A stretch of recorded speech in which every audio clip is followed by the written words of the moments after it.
si mal, tu ris de vide, des taches de vin sur ta chemise. Coeur de Pirate is a music anomaly. Sur ton corps qui me repoussait.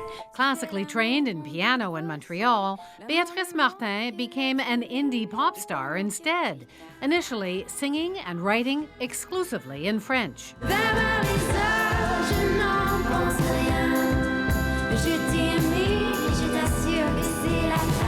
She took off in Quebec and in France, but soon the buzz began to reach English Canada too. Coeur de Pirate puts out this record and it debuts at #1 in Canada. Martin took on English covers next. Ain't no sunshine when she's gone. But it's her most recent record that's creating a stir. I think that if I had started off in English, maybe people wouldn't know about me. The album Roses is bilingual.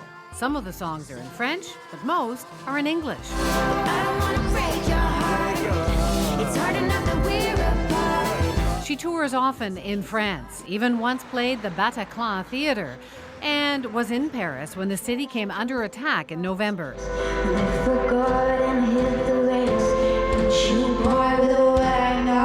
She recently completed a sold-out tour across English Canada. And she's been nominated for 2 awards at this weekend's Junos, including the prestigious Songwriter of the Year category. I sat down with Coeur de Pirate in her hometown of Montreal. Beatrice, so nice to meet you. Hi, nice to meet you too. Your latest album is in French and English. We don't hear that very often. Where did that come from? I don't know. I mean, it started from one song that I wrote a long time ago, and I wanted to record that song absolutely. I didn't want to just like leave that song out, and it felt kind of weird to just have one song in English on the album, so I wrote a couple more, and it was kind of a challenge for me. It is part of my heritage, but I mean, I didn't know if I was going to be able to write, good songs in English.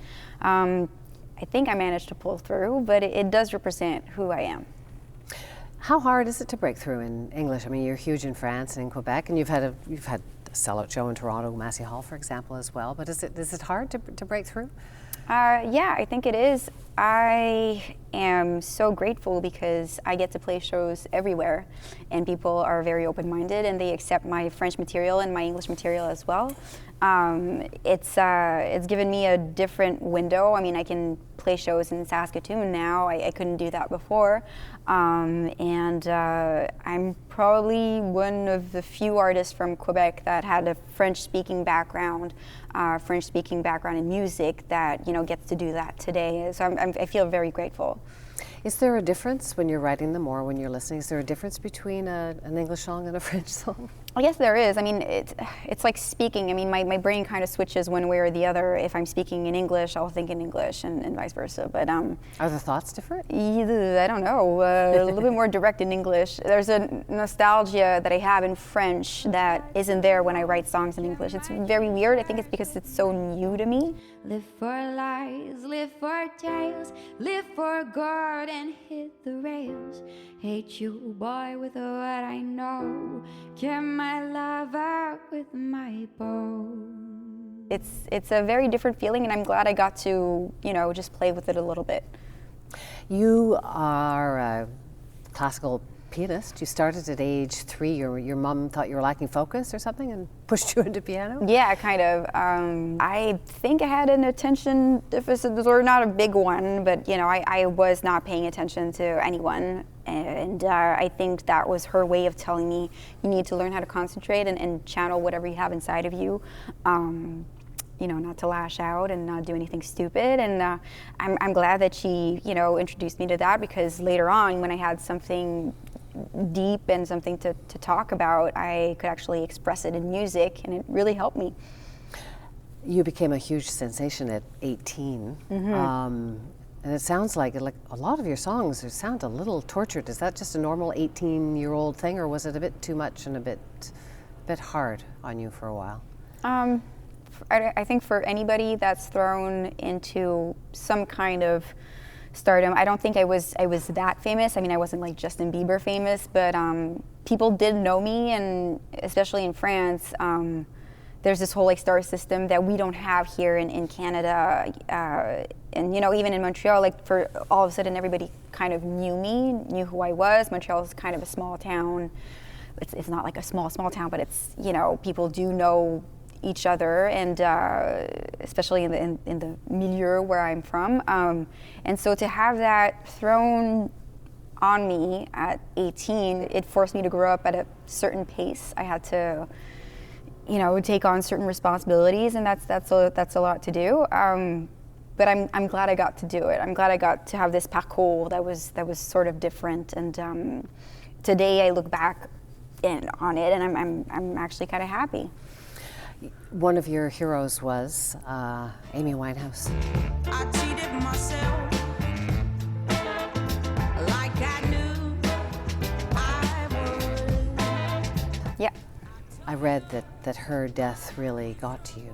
Yeah, it doesn't happen often like that. You know, celebrities die, they're like humans. They sometimes die. And was it her music, or was it what you were just talking about of having to live such highs and lows as a star? I think it was, her case was horrible because people were just waiting for that to happen. Hey mate, just run over here! I think the press was relentless. I think that was horrible because she was such a fragile soul. She gave everything to love, and I think that eventually destroyed her.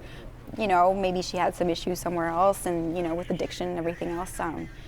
And all that because she was in love with somebody that was completely toxic. And yes, I could relate to that. I mean, today I have a different perspective on things because I'm a mom and everything else, but it was insane what happened, and I think people put her there.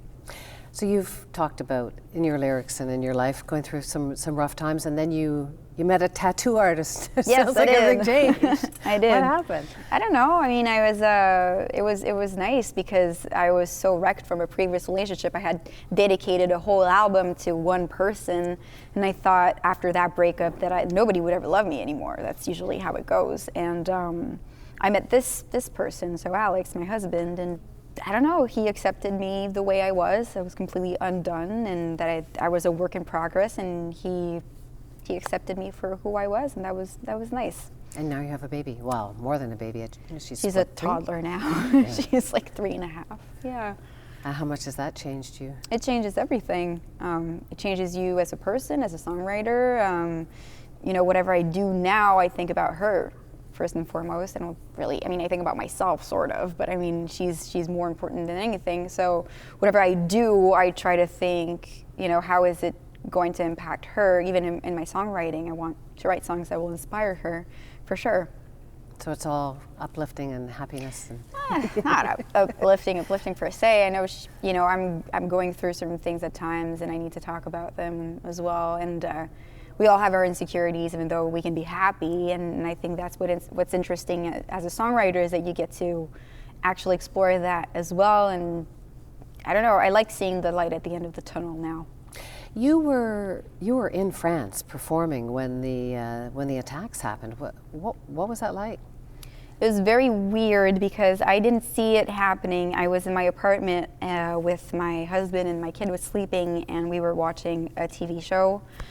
We went to bed very early that night, so I remember my dad texting me, "Oh, are you home?" At around 10 p.m. And I was like, "Yeah, sure. Like, why are you asking me this?" And we went to bed, and the next morning I got so many text messages from people saying, "Are you okay?" I opened the TV, and then it was just very surreal because it was happening so close to where we were. Obviously, I wasn't, you know, we weren't there. We don't know how it went down really, but it was just hitting so close to home because it was hitting the performance art scene. It was in a venue where we played, where my band and I played. You had played at the Bataclan? Yes. I had my residency there as well, and so, you know, to have something happen there, it was kind of surreal. Like, I didn't think it would ever happen. It's, you know, one of our biggest fears is to have an attack happen in a venue. I mean, it's just horrible. You know, some people go there to have a good time, and then this happens. And you've been nominated for Best Songwriter with some other great Canadians. That's really exciting. That was pretty cool to get that nod. as a songwriter, that's the one that you want to get, because you write songs. I mean, that's what I've been doing my whole life, and it was I don't know, to be recognized as somebody that can actually do it properly. That's by your peers. That's amazing. Well, it's been lovely to meet you, Beatrice. Lovely to meet Thank you. you. Yay.